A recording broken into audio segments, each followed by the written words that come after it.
George Santos right now is in federal custody in a Long Island courthouse. He will stand before a judge in the next hour. The government this morning unsealing a 13-count indictment, 7 counts of wire fraud, 3 counts of money laundering, 2 counts of making false statements to the House of Representatives, and 1 count of theft of public funds.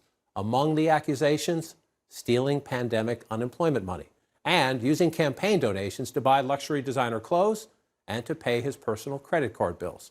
CNN's Bryn Gingras joins us now from outside the courthouse in New York. Bryn, tell us what's next.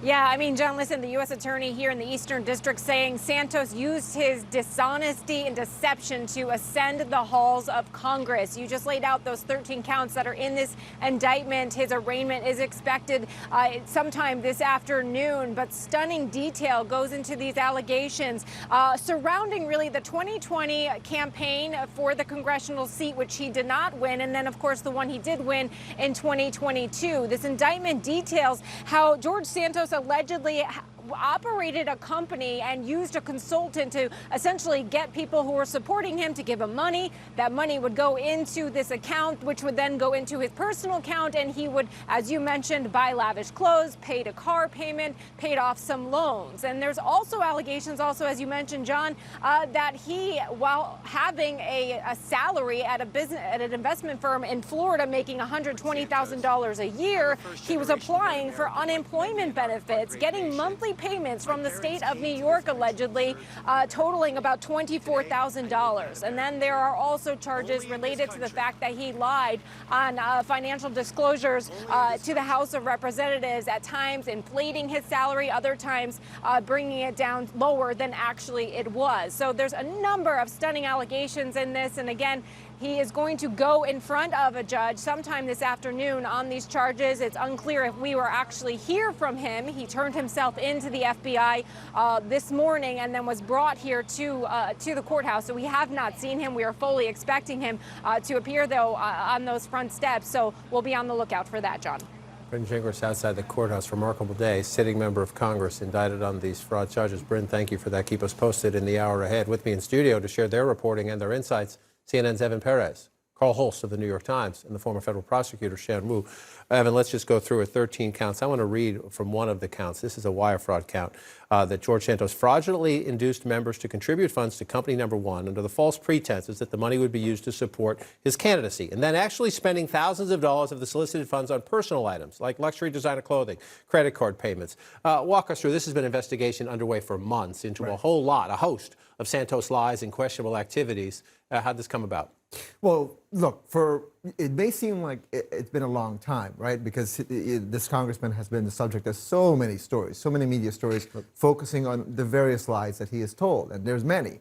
But this is fairly quick for the Justice Department, certainly for the FBI. And I'm told that this is still an investigation that's ongoing. So there may still be more. Every single one of these entries that he made could be a potential crime that they could charge. And what you see there is, just the fact that he received this money, said that it was going to buying television ads, and instead, according to the Justice Department, he was using it to pay personal bills, he was using it to buy luxury goods. That is a crime. And so they're going to make every one of those a possible charge. And what this means is that, there's going to be a lot of pressure for the congressman to find a way to cut a deal. They're not done with him yet. These entries are just the beginning. Evan says just the beginning, Shan. Take me inside the war room, if you will. Your work as a prosecutor in the past. Among the things they charge him with, and this one I think will sink in most with people at home, is here's a candidate for Congress at the time, or someone thinking about running, if you wind the tape back to the very beginning of this. For the period of on or about between March 22nd, 2020 and April 15, 2021, based on a false application and false weekly certifications to the New York State Department of Labor, the defendant, George Anthony DeVolder Santos, received approximately $24,744 in unemployment insurance benefits. So as Bryn said, he was being paid a salary of about $120,000 a year. In the middle of the COVID pandemic, when the country is stressed, when New York is being hit harder than many parts of the country, he applies fraudulently, the government says, essentially stealing COVID pandemic funds. Yeah, I think, to Evan's point about the speed of this, it indicates how easy of an investigation it's been up until this point. I mean, it's all on paper. I mean, the only thing missing here is where he defrauds the homeless veteran for the dog's surgery. That's the only thing that's missing. This is a paper case that's really easy to follow the money and the paper trail, and it's in multiple areas of where he's committed this fraud.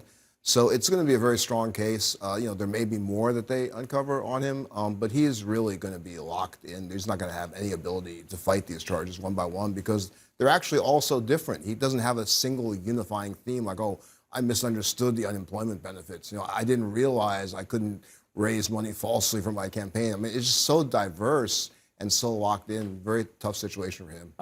That's the legal perspective. So diverse, so locked in. And yet, even though he's an embarrassment, there are very few Republicans who will stand with George Santos right now.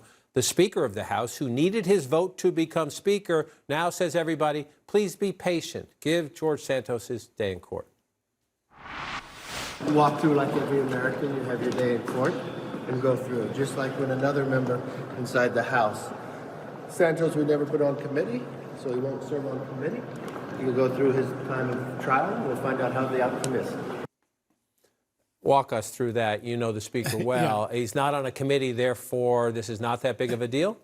Shame and embarrassment is not a big quantity up on Capitol Hill these days. This used to be the kind of thing that folks would go running out the door or be pushed out the door pretty quickly because it makes them look bad. You can hang on, but I think you nailed it. They need his vote. They have this narrow majority. If you remember, their debt limit plan went with the bare minimum number of votes. So, and they're probably going to stick with them, even though that indictment, so they didn't know about the indictment yesterday, the charges. Pretty embarrassing, really, when you think here's a guy on top of everything else was stealing unemployment benefits, allegedly, as we say, and also this weird reporting, underreporting and overreporting his income.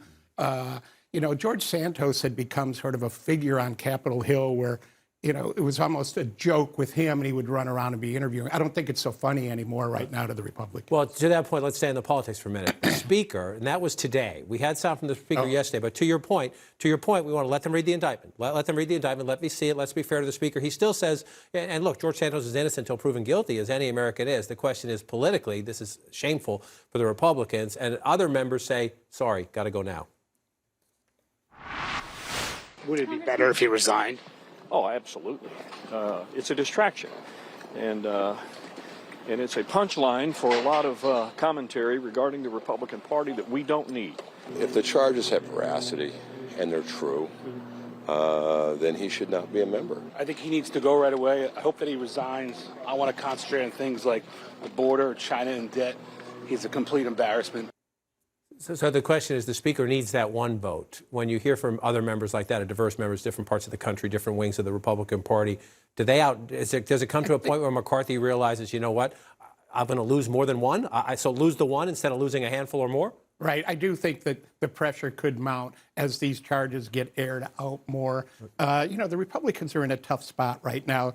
They're at risk of being accused of tanking the economy if the debt limit doesn't get raised. I don't think they want to bear this extra burden, but they might. He really does need that vote. So first court appearance today.